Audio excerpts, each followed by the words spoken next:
Are you enjoying the Mindset Playground? Well, visit my website at louannehunt.ca. That's louannehunt.ca. And find out about all of my guests, my upcoming guests, my past guests, and also sign up for my free Insiders Club. That's where you're going to get information sent to you through email about tips and tricks and all kinds of good stuff about living from the inside out. So I can't wait to see you there on the Mindset Playground. And don't forget to visit my website at louannehunt.ca.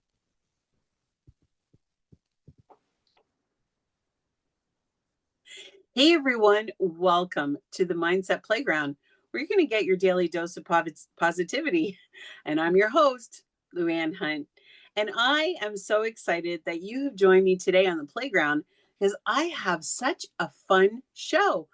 I say it's fun. I know a lot of it is going to be kind of heavy when it comes to talking about neuroscience, but I have to tell you, I love neuroscience. I love knowing why I do the things that I do and how I can stop doing the things that I do, like overthinking. And today, my good friend Ursula is going to come to the stage or to the playground, and we're going to play. We're going to figure out what all these little things are. So, welcome, Ursula, to the Mindset Playground. How are you doing today? Oh, thank you, Luann. I'm doing very well, and I really like your perspective on fun and the playground. And it's sort of interesting what I have found when I talk about neuroscience and transformation and how it's connected to my work in terms of coaching leaders and training. People always get a little like, ooh, neuroscience, ooh. But it's not an ooh, it's a really fun, the brain is a fun playground. When you know how the different parts of your brain interact with each other, the insights and the power of that is just amazing. So, in many ways, the brain is a playground with all these different things in there that we will find on the playground. So, it's perfect. Wow, that's so exciting. And it's just that's the whole thing about the Mindset Playground. When I set it up and when I named it, I was going back to reminiscing on my childhood. Mm. And, my big thing was the merry-go-round. And I Ah, relate that to adulthood so yes. much because a couple of reasons. Number one, the freedom. I used to ride the merry-go-round for like hours. And the freedom of just spinning and just letting the wind blow through your hair, and dreaming of things or watching the clouds. But the other side of it is you can ride a merry-go-round so much easier and faster when there's other people to help you Mm. push the merry-go-round. And as other people are working with you, we all work in unison to enjoy the same ride.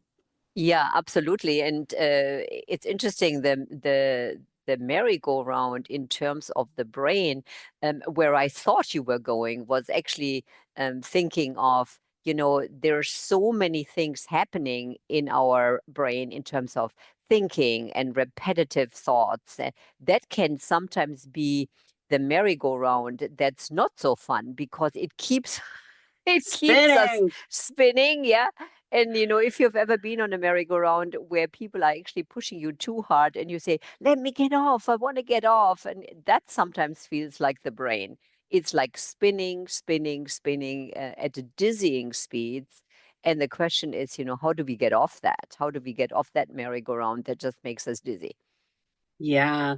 Well, actually, that just like leads us into, the first question that I wanted to ask you because this is so interesting and I just love it.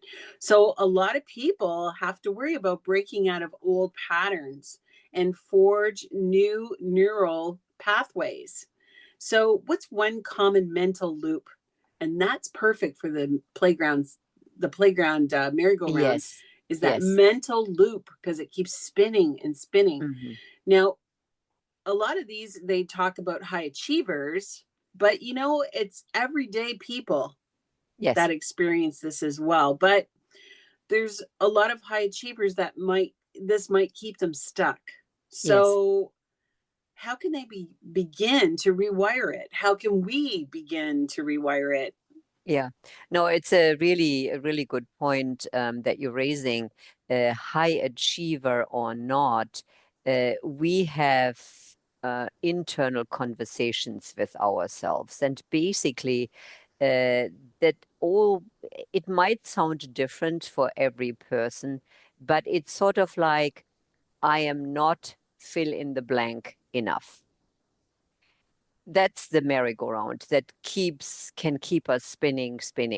I'm not organized enough. I am not productive enough. I am not a good leader. I am not fill in the blank enough. I am not an expert in this. So I think whether you're a high achiever, call yourself a high achiever or not, I think we all have this inner critic in our head that is the merry-go-round that can keep us spinning. And so in my work, really, when it comes to whether it's brain, emotions, leadership capabilities, the first thing is always awareness. It's really asking. So ask yourself, okay, when I'm on this merry-go-round of I'm not fill in the blank enough, what is it? What do you feel you're not good at? Or what is this internal voice that keeps saying, there is a limit to you, or, whatever it might be? And that awareness can take us to the other side of the merry-go-round, where the merry-go-round then starts slowing down. And then, as the merry-go-round slows down in terms of our processing and how we process the emotion that arises from there, once that slows down, we can get off the merry-go-round. We can step off it and say, okay, if that is the message that I'm getting, what is it pointing me to? So in my work, I don't actually believe that the limiting beliefs, or, it's also sometimes called saboteur, gremlin, all of that. I don't actually think they're a bad thing. They are just a voice. They are part of us. And, there's some train of thoughts that is like you need to get rid of them. Some coaching schools teach that you need to send them on vacation or lock them in a closet. In my work, it's really, there is a message here. It wouldn't say, or you wouldn't think about this if it wouldn't be useful. So instead of staying on this merry-go-round of, I'm not good enough, I'm not this enough, it's step off it and go, okay, there's a message here. What am I about to learn from this? What is it pointing me to? So then we can integrate this other part of us that we feel we want to get rid of. But in my work, it's about integration. It's all integrating. These are puzzle pieces that you want to pull out and you want to bring back in here with compassion and kindness and go, okay, if I'm thinking I'm not good enough or not strong enough or not compassionate enough, what does it actually mean? And how then do I want to listen to this message that brings me to potentially changing something? So this Right. then brings me to neural pathways, because the negative merry-go-round in your head, in the voice, that's just a very well-formed neural pathway that is potentially a superhighway. So again, you need to slow down, you know, take the exit of that superhighway, and then think about, okay, what is a new pathway that I want to create that will take more intention and attention, because the brain is not used to thinking in this way. And then once you're there going like, okay, this is what I want to change, the rest is just practice and repetition, because over time, the brain will use that metaphorical dirt road that you're building with this unknown or unpracticed habit, and it will create a stronger and stronger neural pathway connection. So if you're feeling sort of off or you're having, some doubts, know it has a message. No, it Okay. is part of you. No, it's part most likely of a neural pathway that's been built potentially since childhood or for 10, 20, 30 years, depending how long you've been around. And that is just your brain's way of giving you a message that something is no longer working. And what do you want to replace this with? And over time, the brain will, create that dirt road and make it stronger so that it will become more of a new and more comfortable habit. Wow, that's so interesting. And I'm sure that I know that in some of your talks and also in your work that you speak about the concept of extended mind, and it sounds to me like this is where you're leading when it comes to that dirt road or that path, right? Yeah. And so our thinking expands beyond our brain into relationships and environments. And Yes. how does that get affected because of the way that we are using our extended minds? Well, you described it so well when you were talking about the merry-go-round, and that when people are on it and they help us, make it spin and create balance, it's more fun. Uh, you were actually already alluding to the fact that we are better with other people. And in many ways, it's what you do in the podcast, because right now we are extending our mind with each other and to each other. Your questions prompt something in my brain, which then prompts something in your brain. So we are no longer alone struggling with a thought or an idea or a project or a dilemma. We are now going, okay, I'm holding it all in here. I need to extend it out there. So it frees up some space. Think about your computer or your phone. It needs space in order to operate really well. And so in the modern day, just think about everything that comes at us, like every single day, emails and the news, social media, our calendars, the family. I mean, there's so much. There comes a time when the brain simply is overloaded and can't process information well anymore. So we can take some of the things that are in here and extend it to someone else who can then help us brainstorm, find a better solution, also check in with our bias. We have an opinion on something. And if you don't have another person to sort of share this with, our biases can sort of go undetected. So, for example, I have just a wonderful, beloved business partner. We've known each other for 25 years. She is my automatic go-to in terms of extending the mind. So I was leading a course this morning, and a participant asked me a question about values and integrating values. And she said, well, if you have two conflicting values, the way it sounds like is you're compromising. In order to have both, you need to compromise. And I said, no, it's not a compromise, is giving the values each enough airtime. There needs to be a balance. It's not about, okay, if I do less of this, then I can do more of that. Is looking at both values and going, no, I can have both in equal measure.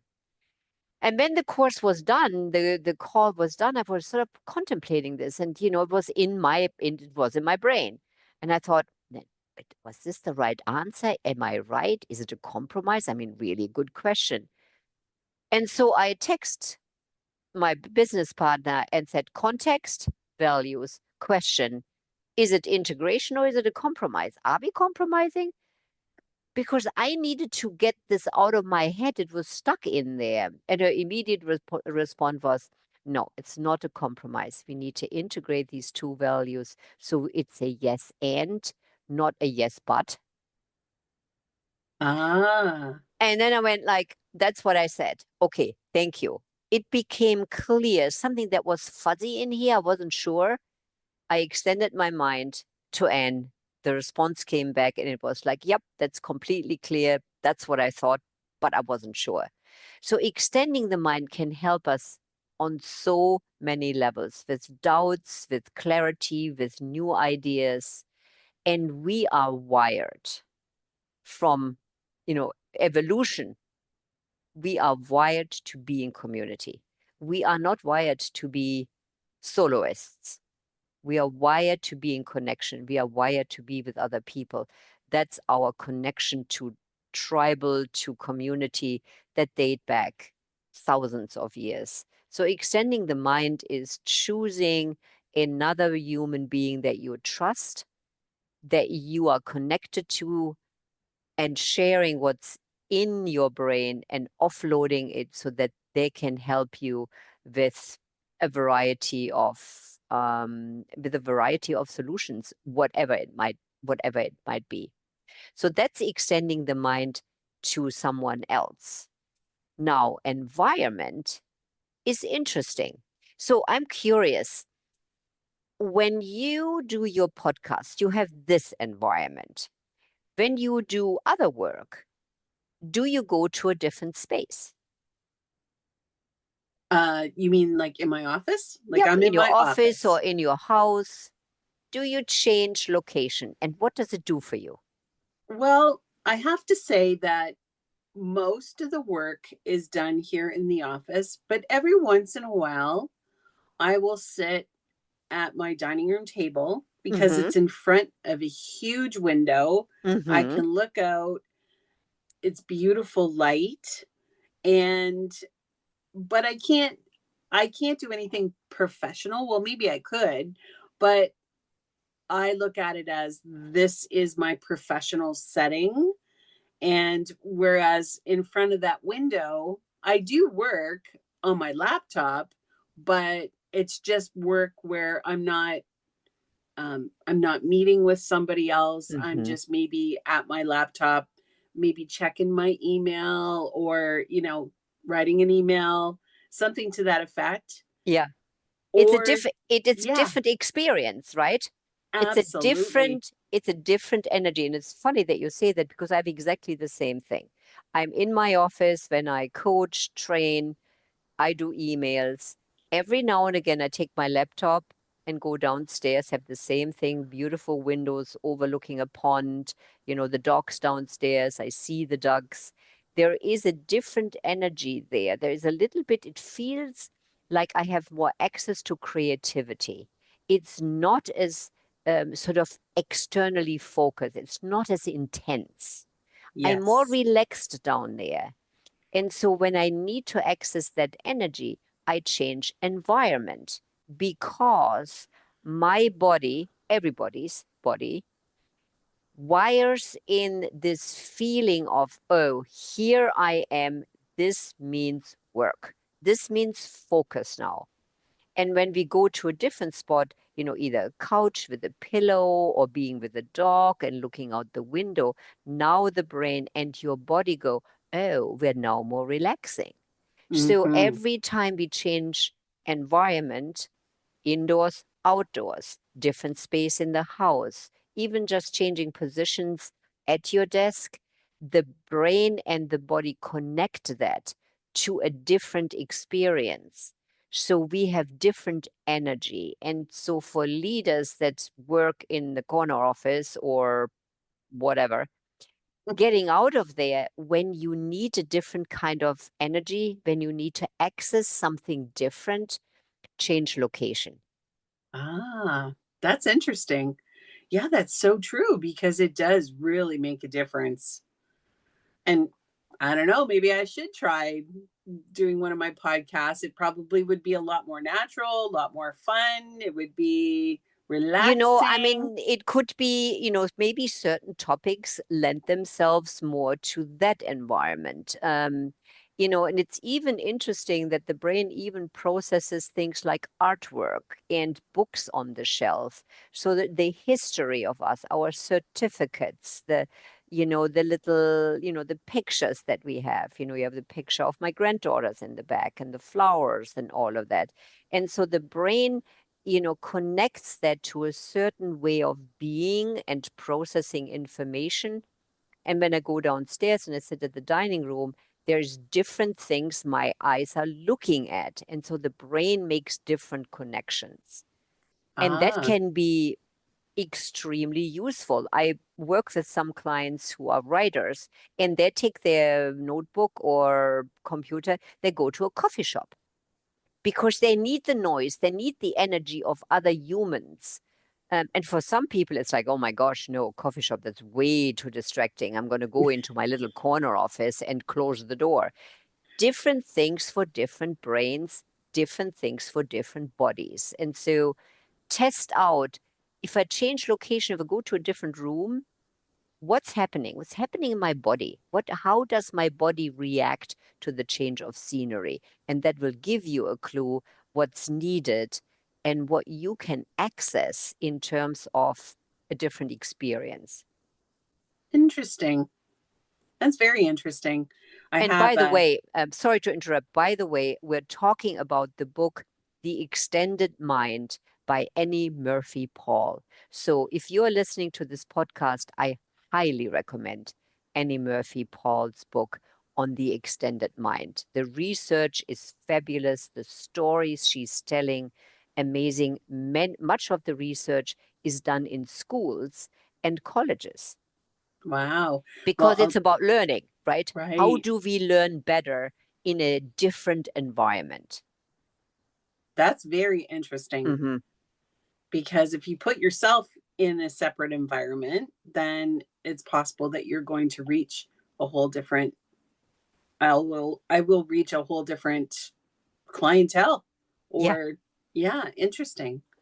Very interesting. So, the other question, and what I'll do, by the way, is I will put that link below in the description so that if Okay. anybody who's listening to this, if they want to go back and look it up, they'll be able to check it out on the website. And That's great. yes, of Yes. course. So you work deeply with organizations impacted by relational trauma. This is interesting. So, how can understanding neuroscience help a team or culture heal and move from reactivity to resilience? You and I had talked about trauma before and how it freezes you. Oh, so And impact, mm, huge, huge on the brain and on the body. The toxicity of leaders that are toxic is substantial. The research shows that it is underreported.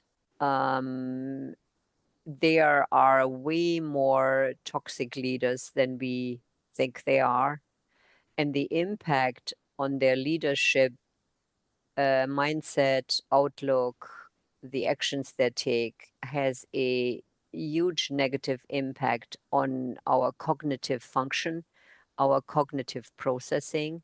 It has a huge impact on the body because the body will remember. There is again, a great book called The Body Keeps the Score, really looking into, okay, if I've been in a toxic environment for X amount of time, this is the impact on my brain and on my body. So this is obviously a very complex and deep topic that would require a whole other 5 hours. podcast. However, um, since we are on the playground, I think we've been on the merry-go-round as a metaphor. I'm going to look at another item on the playground, which is a slide. Okay. Every decent playground should have a slide. And I think what happens in terms of toxicity in any system, whether it's organization, family, community, church, dare I say it, um, it's really looking at the impact of human beings that are toxic on the system. So think about you're standing at the top of the slide on the playground. You've walked up the ladder, you're at the top of the slide, and you're looking down and you're realizing something isn't quite right. You're not feeling right, but you don't know what it is. You just know that something isn't quite right. You can't put your finger on it.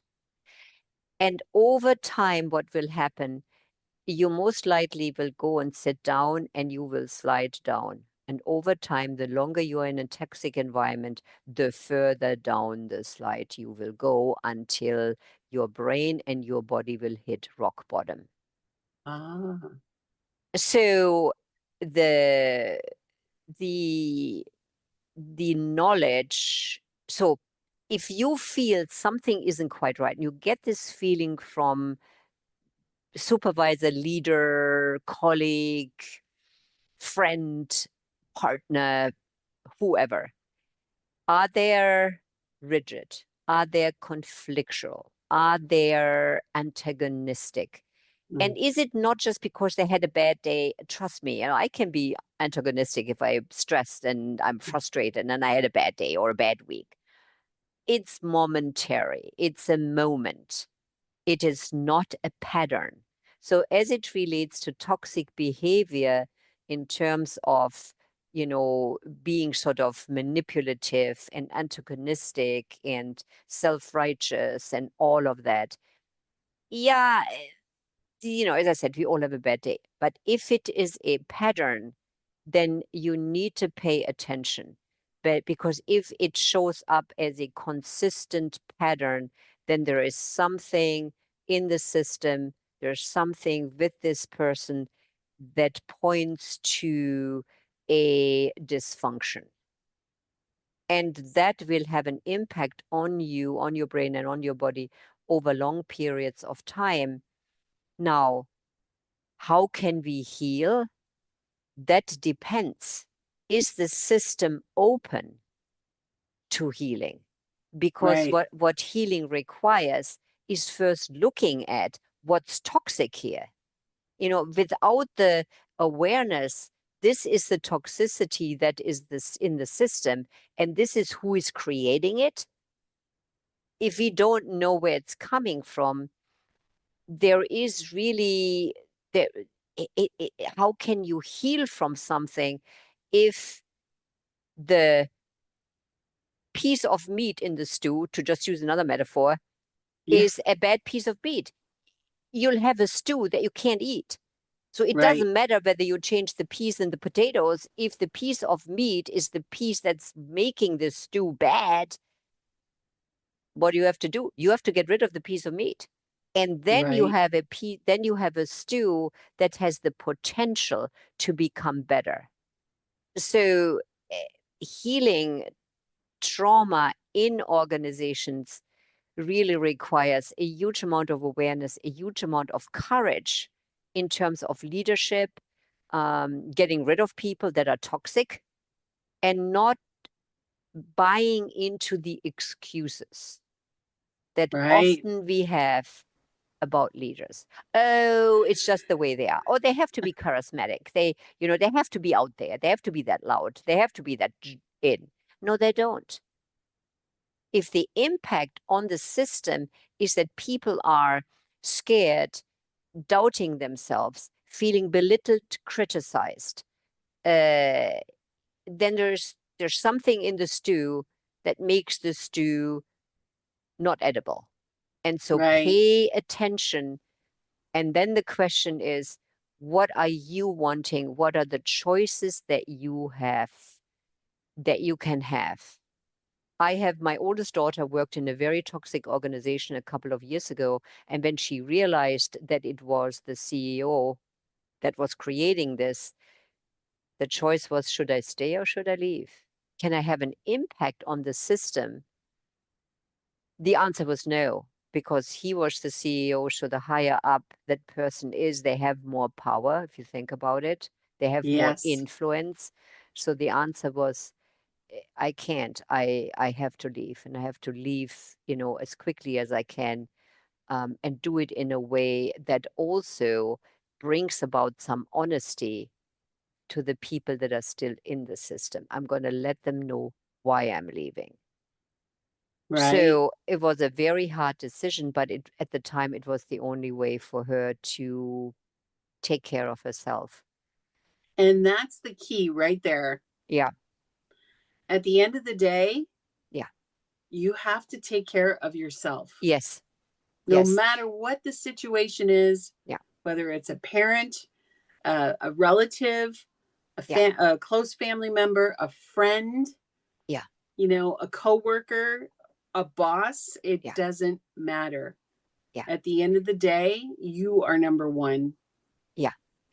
And you know that because, you've gone through some of that. It's nervous system regulation. Our nervous system is sensitive to stress, toxicity, input of negativity, negative emotions coming at us, judgment. Our nervous system gets unstable. And so you need to take care of your nervous system because if you don't, you'll actually not be useful to anyone. And so if you want to bring your love and your light into the world, just as you said, you need to take care of your nervous system. That will enable you to be the true light and authentic you that you can be. But if your nervous system is dysregulated, you will really lose capacity. Right. And not to be too deep, but that is so true. And it just for example, you seem to combine that neuroscience with the intuition and the heart and the body wisdom, Yeah. like what we're talking about Yeah. here. And some might seem like it's kind of opposites, but how do these worlds come together in a real world that we live in? Yeah. Yeah, no, really, a really good question because it's rather unfortunate. I think in the Western culture, we have been socialized and trained to do this, to Yeah. process everything from here to here. And then the rest of us, the body, the gut, the heart, is sort of like that's for other people. That's soft skills.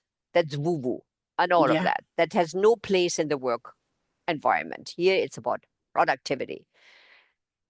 I'm telling you, that is such a myth.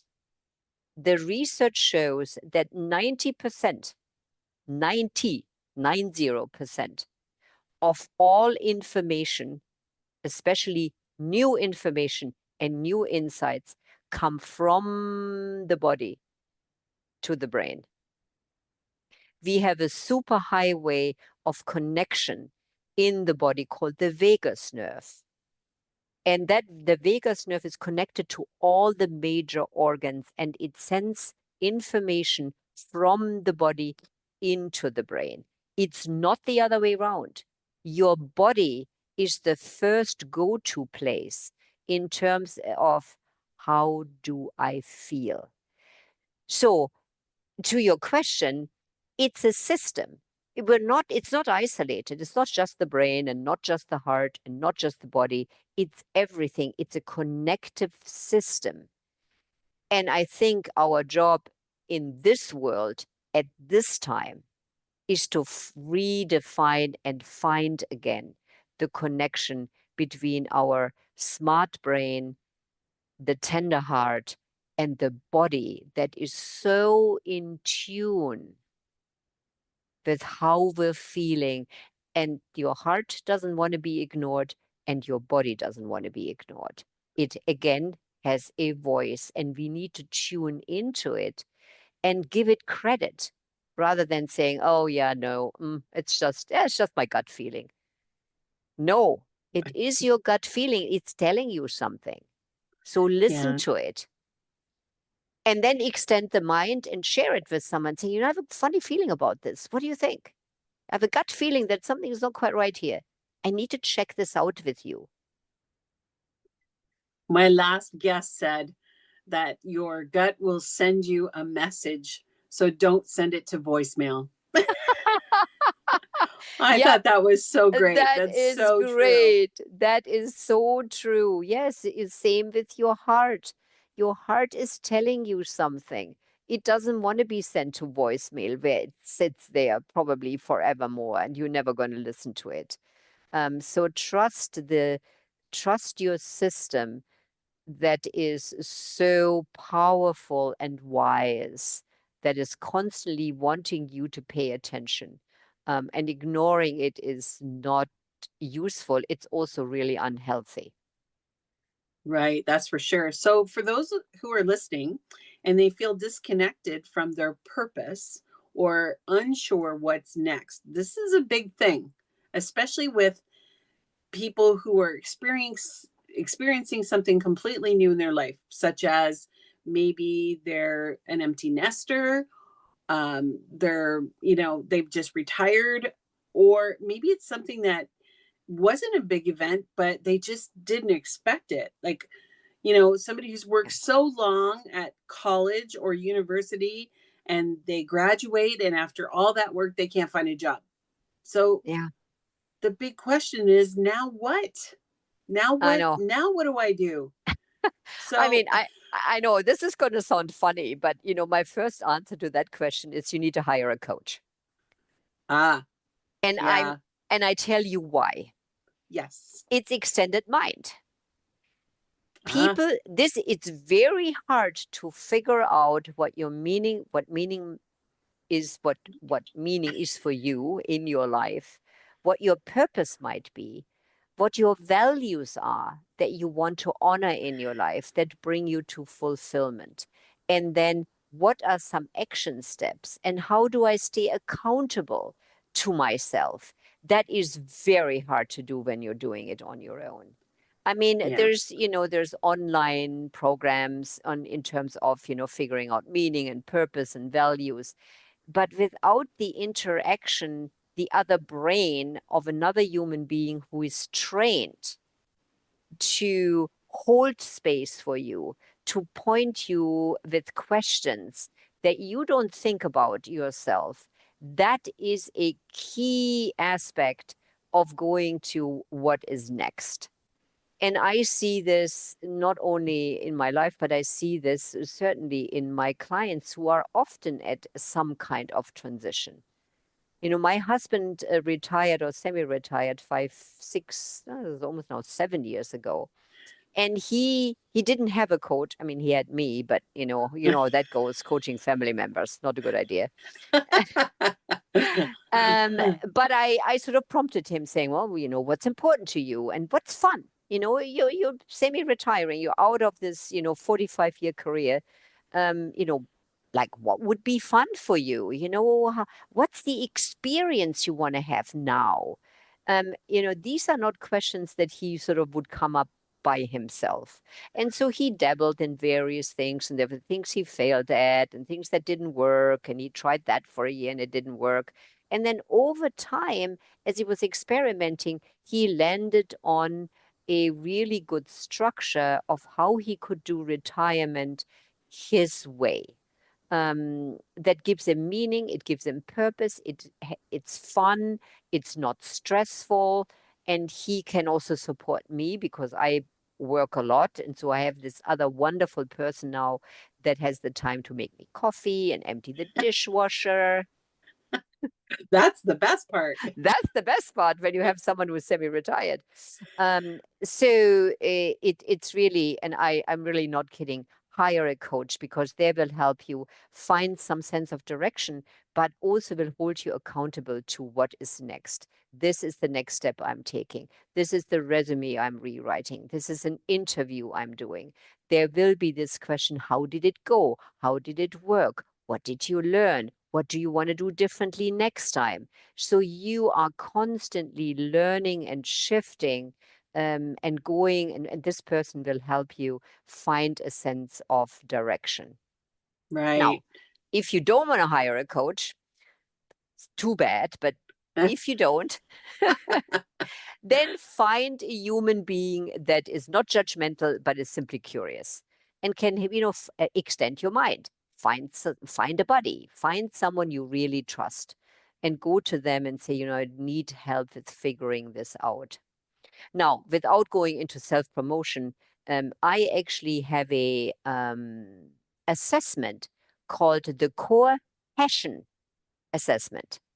And so this assessment I use with people that are in transition and are sort of looking for, I'm not so sure what I'm passionate about, I'm not so sure what I'm really good at.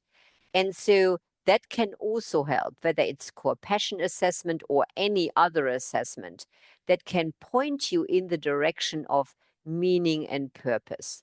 So basically, bottom line here is find resources that help you with clarity if you are not clear. If you are clear, then it's just a matter of doing, okay, here is a timeline. Here are the first 2, 3 steps that I need to take in the direction of where I want to go. The Yes, other, that's so true. Oh, I'm sorry. Go ahead. no, the other thing is create a vision board. Mm-hmm. It's like, here is my dream life. You don't go to logistics or this is unreasonable. Creative vision board that is energetically aligned with your deepest desires and dreams. And then from there, you can look at these aspects and go, well, I might not be able to live in Hawaii full time, but how can I have the experience of ocean and relaxation and freedom and space, even if I can't move to Hawaii and live there full time? What is that experience telling me? So vision boards are a great way to sort of extract the information that helps with clarity. And they're fun. They're super fun. I love vision Oh, boards. yes. And that's in my new course. So, Oh, yeah, great. I know. So that's the course that I'm coming out with. And I have a free master class coming up in October. And there'll be some more in November as well. So, yeah, it's definitely, and it's all about the playground. It's all about playing. So, for sure. Yes. I don't Yeah. like the word workshop. I like the word fun shop or Yes. play shop. Yes. Yes. I think you're right. I mean, it's funny. Uh, we in my work we talk about the 7 keys to neuroplasticity, the 7 keys to change. Fun, humor, and play is one of the keys. So true. And novelty, relationship, focus and attention, those are all keys to help people really, really create sustainable change. And it's interesting that fun, humor, and play is part of that. The other thing is storytelling. I'm a Mm. huge storyteller. I love hearing about other people's successes, and I like to tell people about other people's successes. And it just really helps you kind of a lot of things people just didn't even realize. And if I can give you one example, Yes, did you please. know that Colonel Sanders was in his late 60s when he got his first pension check, which was $100, and because he decided to retire. And so he decided that he was going to take his chicken recipe, which was doing so well, and he received 1,009 no's to his secret recipe before one person took a chance on him and said, yes. And that changed his life. But it's just Amazing. And I really, really love that example because it really points to neuroplasticity. You can have 100, no, I can't, no, I can't, no, I can't, no, they won't. And it just takes one little insight, one person who goes like, no, you can. And that one, yes, you can really, that can change everything. changes your life completely. Yeah. Yeah.